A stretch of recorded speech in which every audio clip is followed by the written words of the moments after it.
There you go. Good morning, guys. First of all, I'd like to thank our dear Susanna, Andrea, Marcelo, every one of you here present in advance for your attention, your partnership while we go through this. Above all, I would like to thank our Heavenly Father who are here looking after every single one of us. I'd like to thank all of our benemerite spirits, our mentors and guides, spirit guides, who are also here with us. We have a lot of great stuff to go over tonight or today. I'm going to start off by saying that today is a day of joy. It's a day that we celebrate the 8th anniversary of this great Spiritist center. But why is it that we're bringing sorrow and joy together? Because that's our life. Our lives are not only composed of joy, there's also some sorrow on it. But our goal this morning is to share some of the knowledge, some of the studies, some of the research that show how to transform sorrow into joy. Let's do it? Let's do it. Yes. All right, so I'm going to kick it off by bringing this gentleman, Maurice Beckham. Maurice Beckham is a native from Louisiana.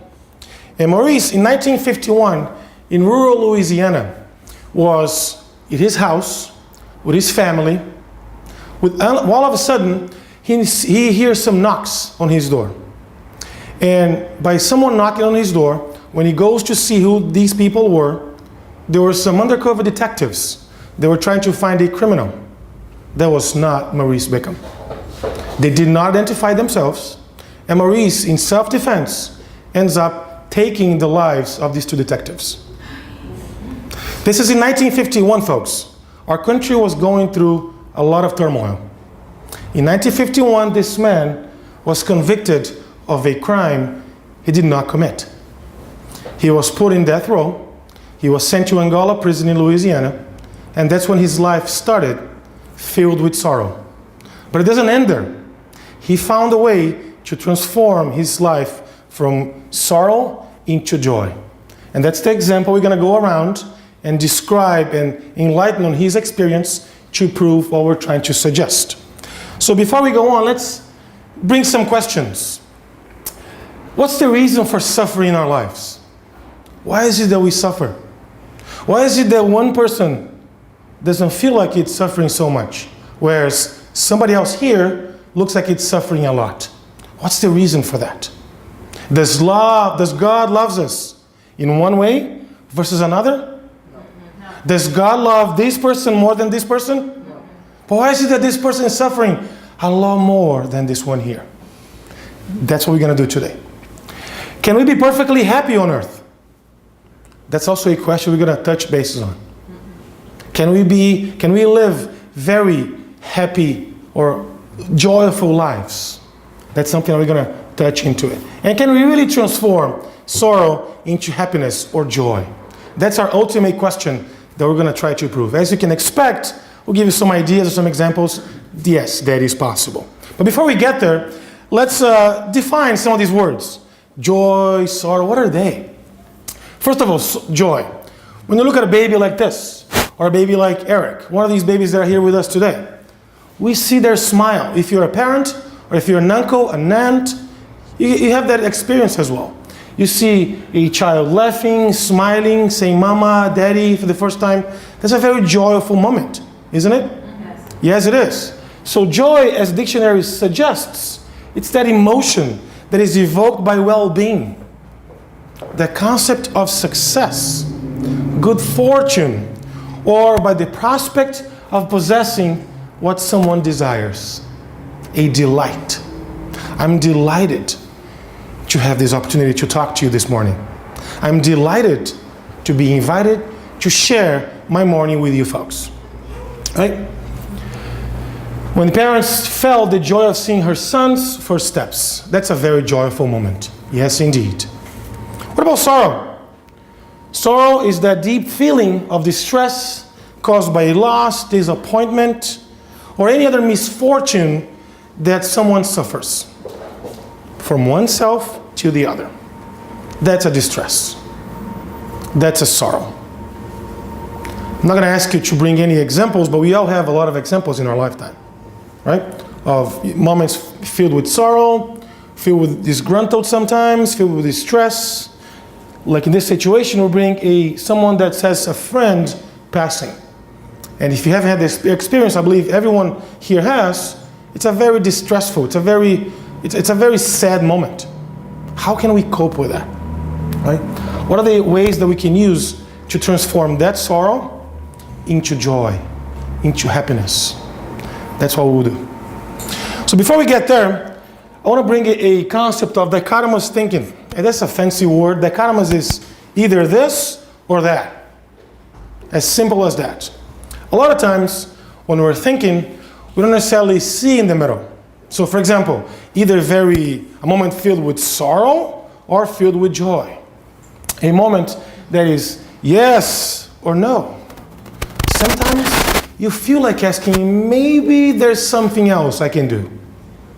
Maybe this is not very good, but it's not very bad either. Where is it at? It's not really black and white. It's not really fair or unfair. Sometimes we talk about war versus peace. Is there a happy medium?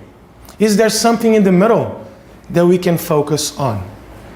And the literature suggests, the academic research suggests that this is how our brains are hardwired to work.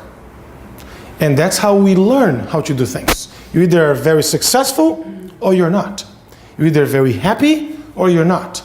You either see this as good or bad. Maybe this is only 70% good. Maybe this is only 10% bad. We are not trained to see that. And because of such, we can't really see the other side of it. For example, if you're looking for any situation, any kind of example, any joy, any sorrow, for every moment, for every situation, every circumstance, that is a positive side and a negative side. There's two ways of interpreting one situation.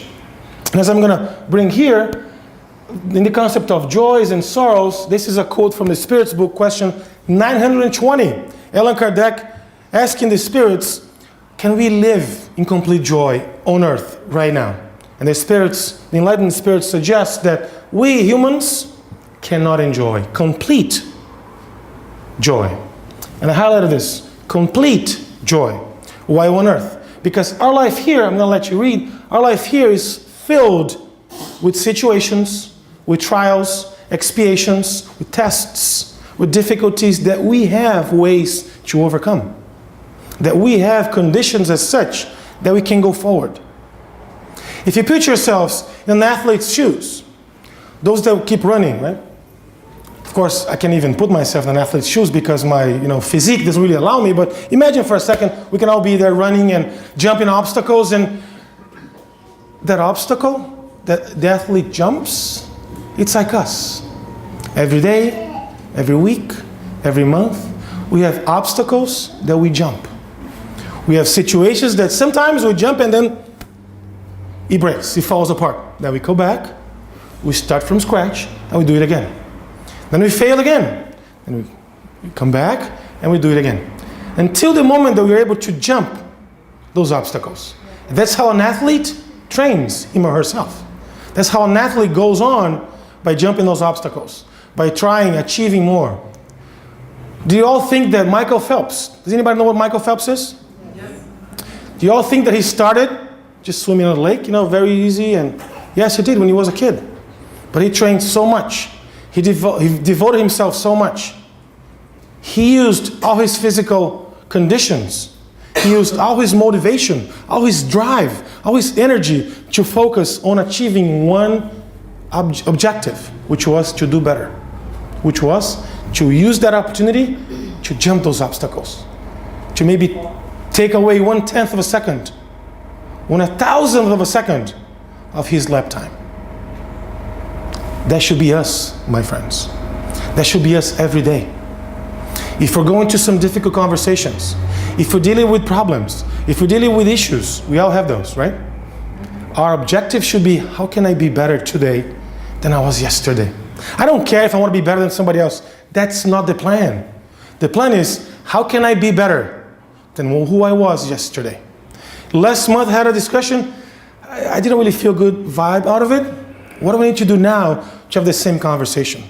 What have I learned in this month time that allows me to transform some of that sorrow into happiness, into a better opportunity for myself and my fellow human beings.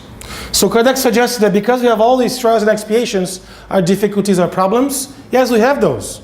Not only those, but we still have those. It depends on ourselves. So every single one of us. Nobody's going to do it for us. No one. It depends on every single one of us, individually, to mitigate our misfortunes and be as happy as possible while on earth.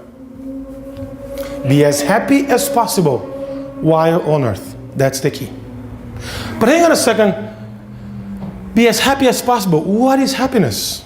Let's touch on that a little bit. What is happiness? Oh, happiness is this thing that, I'm healthy, I'm happy. Or there's a lot of pleasure on me coming here every Sunday morning. That brings me a lot of happiness. Is that it? What's the concept of happiness? Is happiness the same as pleasure? It's an interesting question. Can I really translate happiness with pleasure? Can I translate happiness with joy? Yes, we can, but not with pleasure. So, can we be happy amidst so much suffering, and even amongst people that don't even have the minimum needs? That's a great question that we always get in our Spiritist Center. Fellow, folks that come in, yeah, I get that God is just, God is fair, God loves us equally, but why is it that there's still some people suffering in misery, in dire needs? What do we need to do? Can we be happy seeing those things? That's a question that we get all the time.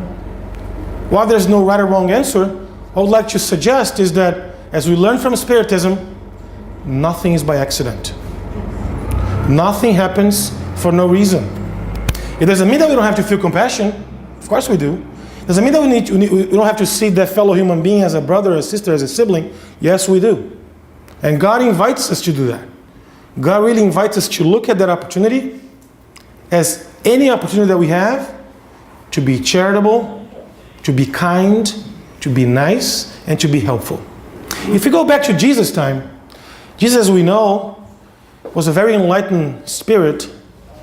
He was not God, as we all know, but he was a very enlightened spirit that we all can aspire to be as him, our model and guide, as the spirits allude to Kardec on question 625. As Jesus utilized every single opportunity to bring some comforting, to help others, to teach, to really open their minds and hearts. And this is exactly what our mentors, our spirit guides, they do for us every single day. If you in the morning say, you know what, I want to do something good today. I want to really wake up, do something good for somebody else. Maybe I'm going to call that relative that I haven't spoken in a while. Maybe I'm going to just do some charity. I'm going to volunteer. I'm going to do anything that's really helpful for somebody else. That brings a value, or it brings something good or positive to somebody else. Every time we do that, folks, as we learn from Spiritism, every time we do that, the spirit guides, spirituality around us, they couple, they associate some spirit guides, they're going to help us achieve those in every single task. Every single task. If we volunteer to do something, if we dedicate ourselves to do something, they help us with our mentors.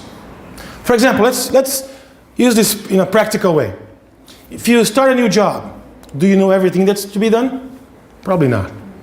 There was somebody there that helped you. Hey, you go this, you put these things here, you do that, you download this file, you open this up, you talk to this person in one way, you treat that in a different way. You had a mentor. You had someone that really helped you be successful. That is exactly the same that happens with us, folks. Every time we look forward to doing something good for others. Every single time we decide to, you know what? I'm going to bring joy to someone today. I'm going to say something positive to someone today. I'm going to do that thing that I haven't done in so long. I'm going to dedicate a couple of my time, a couple of my hours towards somebody else's, as opposed to just about myself. When you stop thinking about yourself, ourselves, and we start thinking about others, we're transforming. That's the first step. We're transforming some of our sorrows into joy, into happiness. Does that happen often? Let's see one of the greatest philosophers of all time, Immanuel Kant. He wrote this in 1781. roughly 74 years before the Spirit's book was published. He said, happiness is the continuous well-being. It's the enjoyment of life. It's the complete satisfaction with one's condition. Complete satisfaction of one's condition. Yeah, Flavio, but I want a new car. My car is very old. You know, it has a lot of problems. Honey, I need a bigger house. My wife doesn't do that, guys. Just as an example, please. Don't talk to her about this. Honey, I need a new house, a new car. I need more books. I need a new degree. I need to do this and that. And that's not going to bring you joy. It is not. We're not suggesting you shouldn't really aspire to be better, to do more things in life. What Emmanuel is suggesting is that we need to feel complete satisfaction with our own condition. Satisfaction means that I'm okay with who I am right now.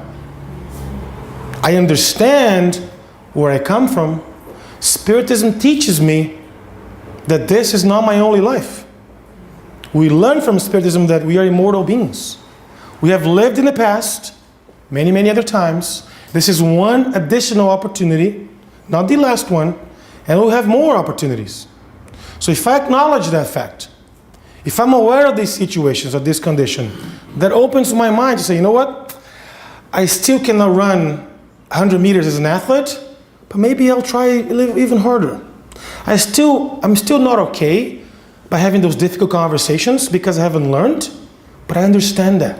I go back, I look for more knowledge, more experience, maybe more opportunities. I do that. I better prepare myself so that in the future I'm ready for it. If we translate Emmanuel's concept of happiness with humility, and oftentimes people confuse the word humility with poverty. They have nothing in common, folks. Nothing whatsoever in common. Someone that's humble doesn't necessarily mean that somebody's poor, and vice versa. Look, for example, the concept of humility.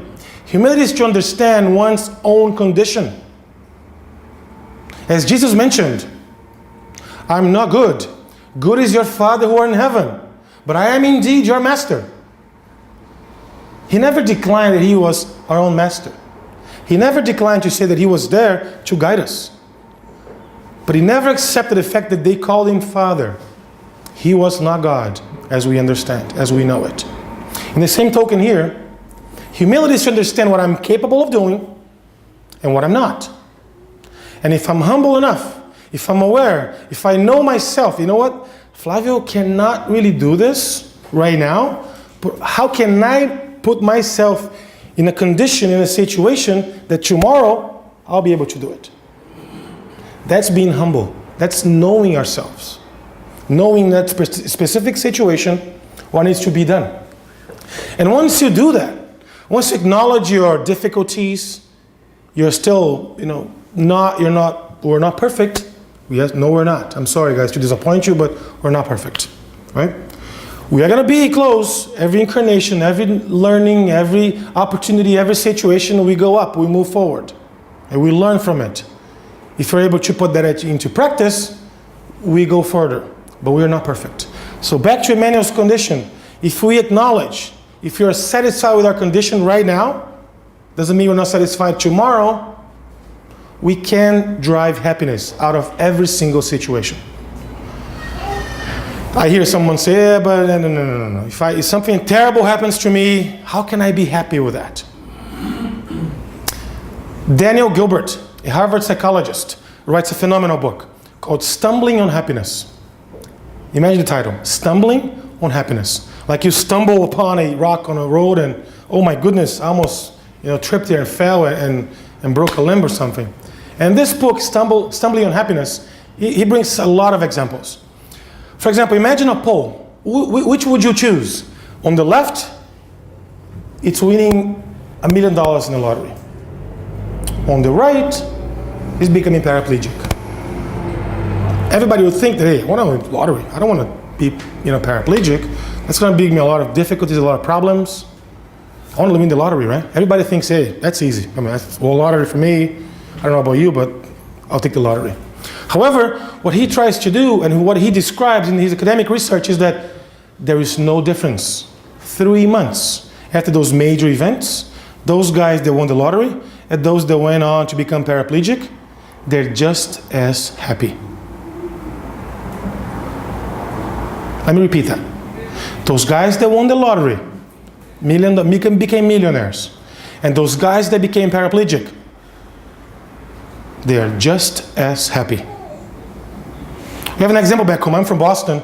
And of course, as you remember, last year, we had a very unfortunate situation. And one of the folks that lost his both limbs today goes nationwide talking about how to protect ourselves from terrorism, from attacks, from difficulties, and transforming that condition into helping others. Transforming that situation into bringing joy to somebody else. Which brings me to the next point that is in this great book, oftentimes not read so much by fellow Spiritists. What is Spiritism? And Kardec mentions that our happiness is going to be naturally proportional to the happiness we provide others. Our happiness will be naturally proportional to the happiness we provide others.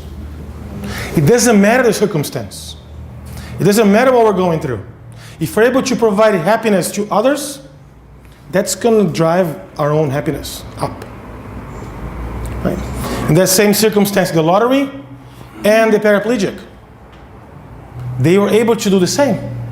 In their own difficult situations, but they were able to really take what was there, and from an academic research standpoint, no difference. No difference. One was not happier than the other, one was not less happy than the other. Okay, I mentioned about academic research on happiness. What is it? What's in it? What do we have for happiness? So, interesting concept. So, as research shows, people can drive happiness from a lot of situations. These are the most important ones. Through relationships, through social interaction, what we're doing here, hopefully it's bringing us happiness, it's bringing us joy, celebrate the 8th anniversary of this great Spiritist center, right? Once we get married, and this is a little more on the, some folks say, hey, I want to be happy if I get married. Then they get married. I only want to be happy if I have a son or a daughter. Then they get their son and daughter. I'll be happy if I change my house. I change my job, and they're never happy because they're never, going back to Emmanuel's, they're never satisfied with their current situation. It's impossible to be happy if you're not satisfied with your current situation. You can have a lot of money, a lot of health, a lot of conditions, a lot of everything. If you're not satisfied, it does not matter. A lot of folks tied happiness with employment. A lot of folks tie happiness with health. I can see that. I mean, if you're going through some difficulties. For example, going back to the study, the paraplegic and the lottery winner. The first 3 months are very difficult. The first 3 months of every traumatic experience, our brains are hardwired to go through ways of coping with that situation, ways of really trying to change the reality and move forward. But every 3 months, give or take, we're back on track. We're back, normal modus operandi. And health can really take us apart or take us off the pathway of happiness a little bit.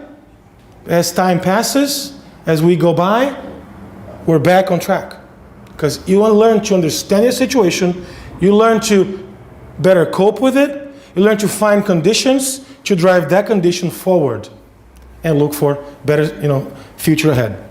Optimism really brings happiness. I'm optimistic that our country is going to do better in the next election. I'm optimistic that, my daughter if you're optimistic about anything, the feel of optimism can tie back happiness to you. Religious involvement, that's very easy to see.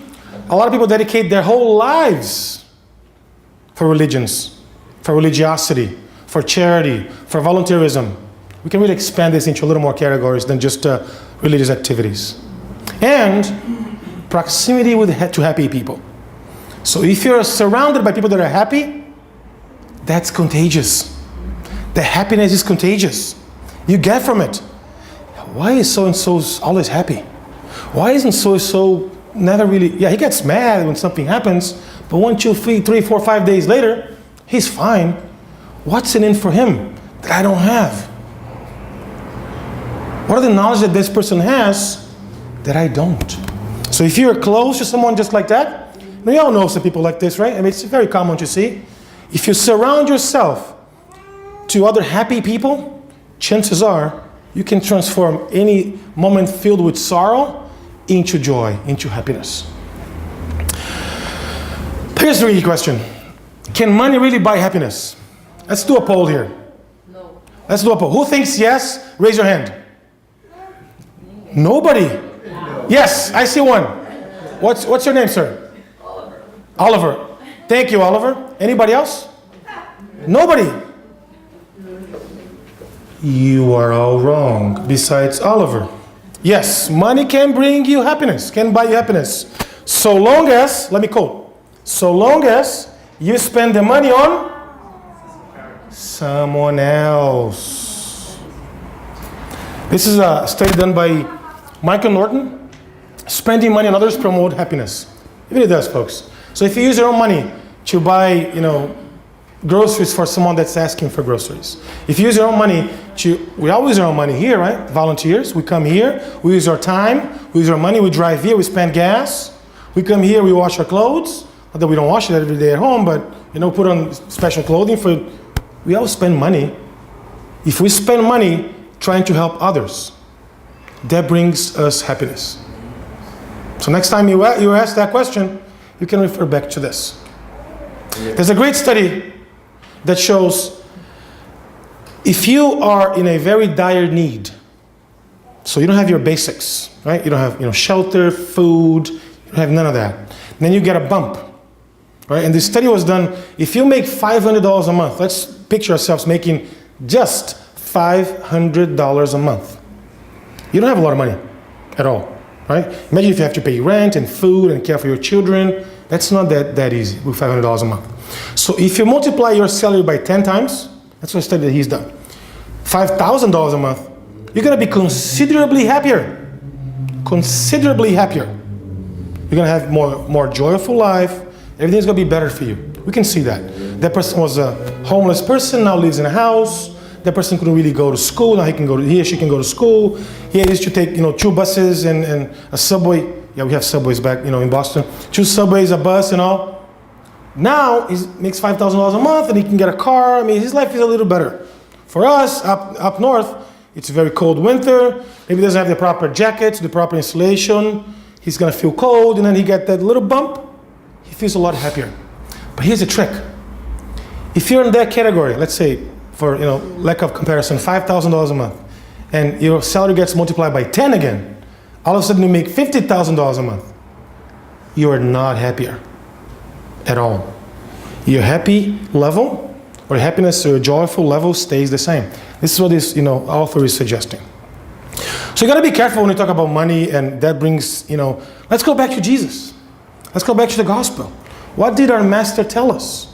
This is in Luke chapter 6, verse 38. Give, and it shall be given unto you. I'm not suggesting just give money, because we know charity is not only by providing money or assistance. Charity is much bigger than, much broader than that. But I'm suggesting that we do need to use appropriately the financial resources that we have. And that's going to bring us happiness. That's going to bring us joy. For example, promoting well-being. Not really tying to the consumerism culture that unfortunately our country is very much so alike. Drive social technology progress. Imagine if we didn't have any money to study cures for diseases. Look what Ebola is going on right now, right? There's a huge, you think about Ebola, if you don't have money to research, to pay researchers, to pay doctors, to pay facilities, to treat those patients, money really ties back to some progress, to some happiness for a lot of people. We can assist those in need. If you don't have for your own subsistence, how can you help others? If someone asks, hey, please, I need to eat. I haven't eaten 3 days. Can you buy me some food? And if you don't have to provide for your own family, you're not going to help that person. So if you do, there's an opportunity there. And of course, it drives prosperity. And this is the key from all of this. Excellent tool to develop and foster our own intelligence, our knowledge, and etc. So imagine if you don't have money, you cannot buy books. If you don't have money, you cannot attend conferences, seminars, go to school, learn, talk to people, meet new friends, learn new things. We can't. So if we use money for all this, yes, we can drive happiness to our own lives. Yeah, Flavio, I know, but this is all good in theory, but there's still a lot of problems. Let me bring you 2 pictures so you can see that. So here, we're talking about India, in a very dichotomous world. Haves and have-nots, right? This is from my birthplace in São Paulo, Brazil. This is a slum. And look at this luxury apartment condominium. Let me pause for a second. Do you see this?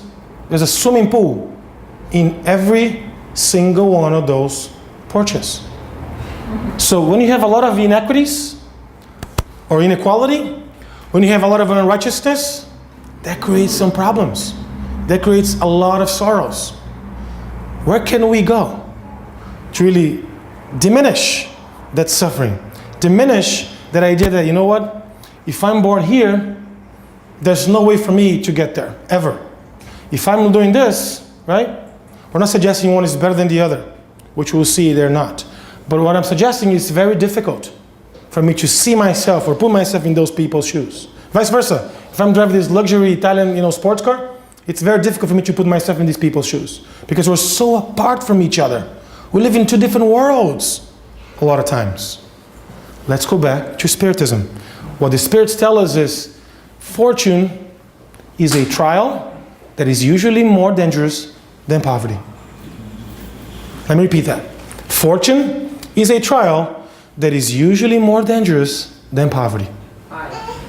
Why? Great question. Because a lot of times if you have extra money, that money that you don't have use for it, that money stays and doesn't really produce happiness towards others.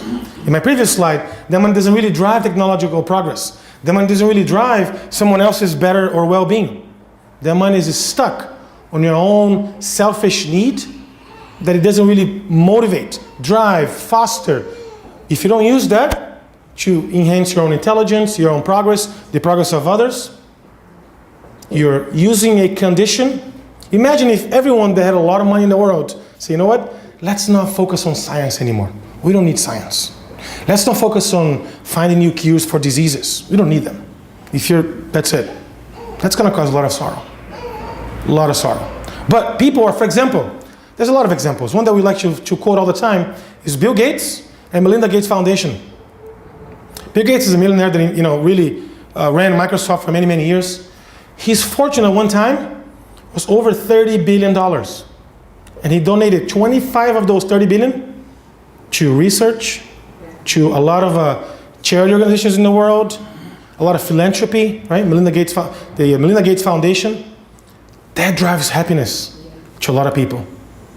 If you are a parent and one of your children is suffering from a rare disease, the only thing you need, the only thing you want is for that disease to be done, over. If we're not using our money that we have left over to that situation, that circumstance, we're going to continue suffering. We're going to continue being in suffering situations, right? But hang on a second, Flavio. We know that nothing happens for a reason, without a reason. You said that. There's no coincidence. There's no... Yes, that is true. We learned that in Spiritism. But why is it that we suffer a lot? And this is the reason, right? Allan Kardec, question 121. Most of the time, we are the artisans of our own suffering. Every time, right, we don't practice the law of God, every time we go against what we need to go, the pathway that we need to follow, we cause suffering for ourselves. Every time we eat too much, I'm usually there. Every time we don't sleep enough. Every time, there's many, many examples. Every single time that happens, or we carry out in those behaviors, guys, who doesn't? Everybody does. Still we are there. We're in that situation. That's our realities. Every time we go further away from God, we're creating our own suffering. Yeah, but what happened with that baby that was born? He didn't have conditions to suffer or conditions to create his own suffering. Yes, but we are immortal beings. We come from different existences, right? We had a life before. This is our own single chapter of our lives. This is not the chapter, not the life. This is only one chapter. Like when we go to school, you have kindergarten, first grade, second grade, 12th grade, college, and so forth. We're still, in elementary school, if you will, still learning, right? How to do better, how to, progress, how to use, right, all these resources that we have. And I'm going to bring a Lebanese-born, New York, philosopher, Khalil Gibran. I'm sure people may be familiar with him. And he said that we choose our own joys and sorrows long before we experience them. Even before we experience them, we choose it. Long before we experience them. So you got to be careful what we're doing. We got to be careful not to help those who are in need. If you're in that situation, in that place, there's got to be a reason for that. If we're in such condition that we can help, let's be helpful. Let's be charitable. That's what we learn from Spiritism. Nothing happens by accident. If we have a condition, a situation, an opportunity, let's not take for granted. Remember Jesus, our model and guide. Every single opportunity that he had, every smile that he crafted, had a reason, had a goal, had a target. A person, a situation, a concept, a mindset that he needed to change, right? Every single one. If you look at the gospel, oops.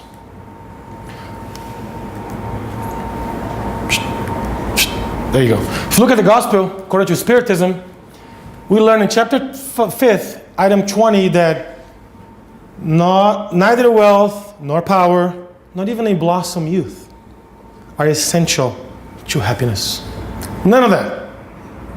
What's essential to happiness, as we know, is that we work on our difficulties. And that is the next slide.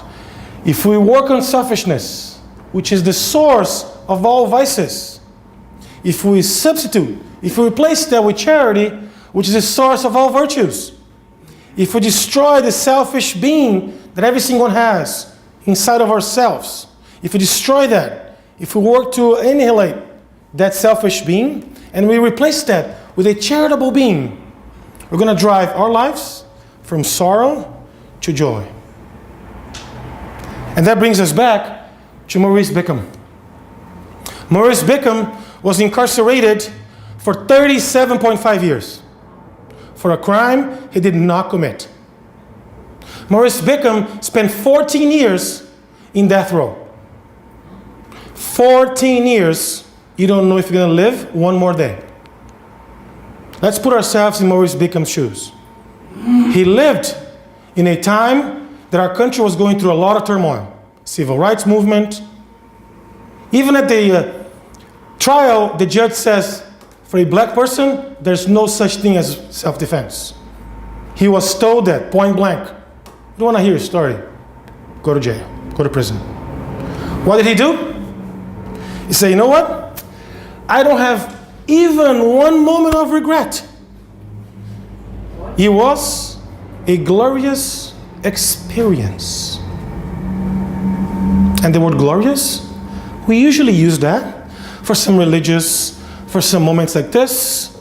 We are gathered together amongst friends. We're learning something new. We are engaged in meditation. That's a glorious experience. To go to jail, to live with, no certainty that you're going to live one more day. 37 years incarcerated, 14 years under death row. That's the very best example that you can change one sorrow to a lot of joy. Every single moment he had in prison, he used that to help others. Every single opportunity that he had, he used to try to help those who were afflicted. Those who made mistakes, yes, they did, but they were suffering the consequences of those mistakes.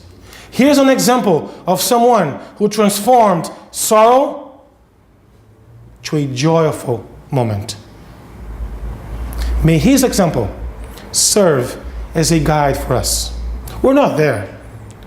Hopefully none of us ended up going to jail for crime that we don't commit. But there's a lot of times that our problems are small and then we multiply them so much. Sometimes our sorrow is so small that we think the world's gonna end. Now, every time we do that, let's go back to Maurice Beckham. He's 97 years old, guys. The picture doesn't really show, but he's 97 years old. He travels all across the country opposing death penalty. 97 years old, traveling across the country, trying to oppose the death penalty. Our sorrow, hopefully, will turn into joy. That's what Jesus told us. It's in John chapter 16, verses 20. Thank you very much. I really hope that our sorrows, really hope that this is helpful for us to transform our sorrows into more joyful moments every day, every week, every month for the rest of our lives. Thank you very much.